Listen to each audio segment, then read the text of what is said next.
J. Paul McIntosh, deceased, Norfolk. There are those whose sphere of influence is so great it can be too immense to measure. So it was with J. Paul McIntosh. J. Paul was the middle of 5 siblings, raised on a farm near Pilger during the 1930s. He served as a Sergeant T3 with the 396th Military Police Battalion. After his discharge, he used the GI Bill to return to the University of Nebraska, where he graduated cum laude in 1950. Part of his philosophy was education was a great equalizer. Right. No matter what kind of background you came from, through education, you could position yourself. Now, you still have to do the work and probably have to have a little luck along the way, but the education was really critical for him. He became a teacher focusing on vocational agriculture, science, and served as a guidance counselor. But his desire to improve farmer livelihood ignited his entrepreneurial career. He started McIntosh Fertilizer and soon expanded into all types of farm fertilizers and chemicals, as well as farm management and a daily radio agricultural advice program. His entrepreneurial experience was just amazing. He was always thinking about what could happen, what could be done, what is possible, and then he'd do the impossible. So it was really just a neat journey with him at all times. A lot of it's in education, but of course in the background is all the different businesses he was involved with, and those all have impact, and those all provide jobs for young people across the state, and continue to, and they will probably for many, many, many years to come. After selling his 7 fertilizer locations in 1977, McIntosh focused his energy on housing developments and building a retirement housing center. He was an effective and outspoken advocate for improvements in agriculture, housing, mental health, and education. He provided many scholarship funds and pledged his support to numerous worthy causes.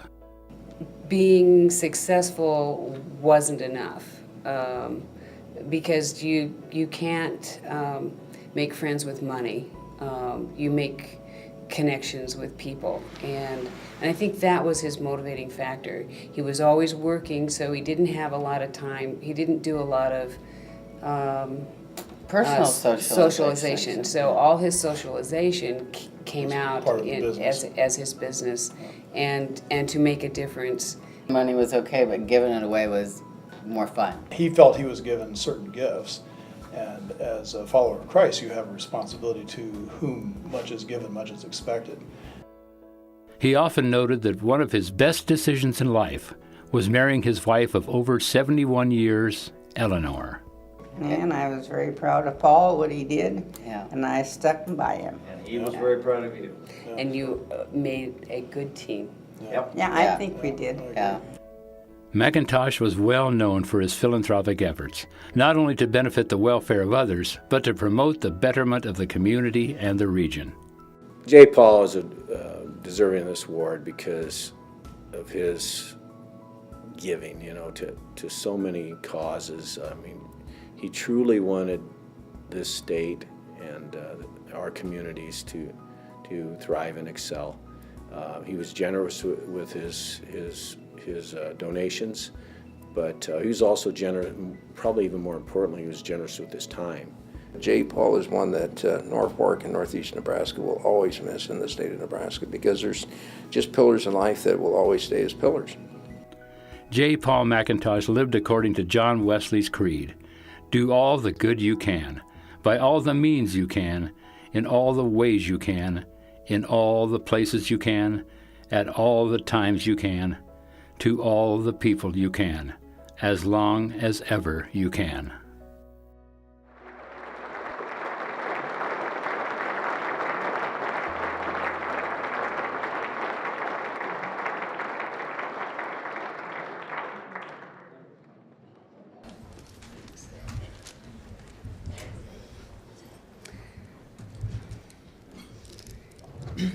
So were you all impressed with that McIntosh fertilizer building?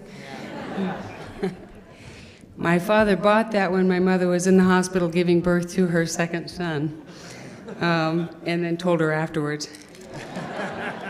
It was the oldest wooden building in Norfolk, Nebraska at the time. And it's not standing anymore. My father would always introduce me as daughter number 2. As a child, I was rather embarrassed by that. But tonight, I stand proudly before you as daughter number 2 of J. Paul and Eleanor McIntosh.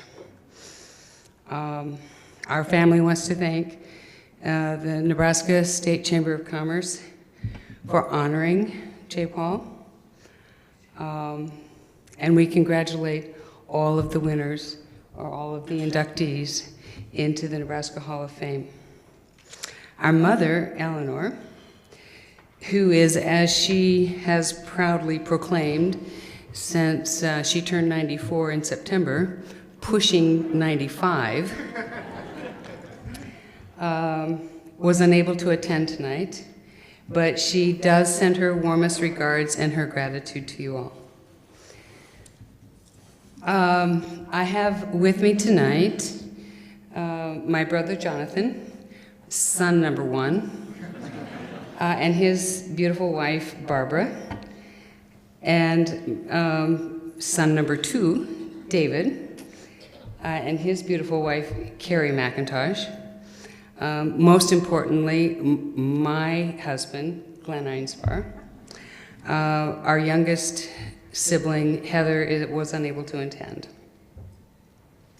So you know the old saying that behind every successful man, there stands a woman?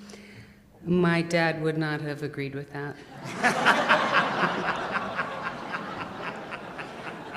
He would have said that beside him was his woman. His bride of almost 70, over 71 years, was always by his side. And he would have said to you that had she not been there, he could not have accomplished all the things that he accomplished. So I believe that even though J. Paul is named as Businessman of the Hall of Fame, that his bride, Eleanor, deserves a place right beside him.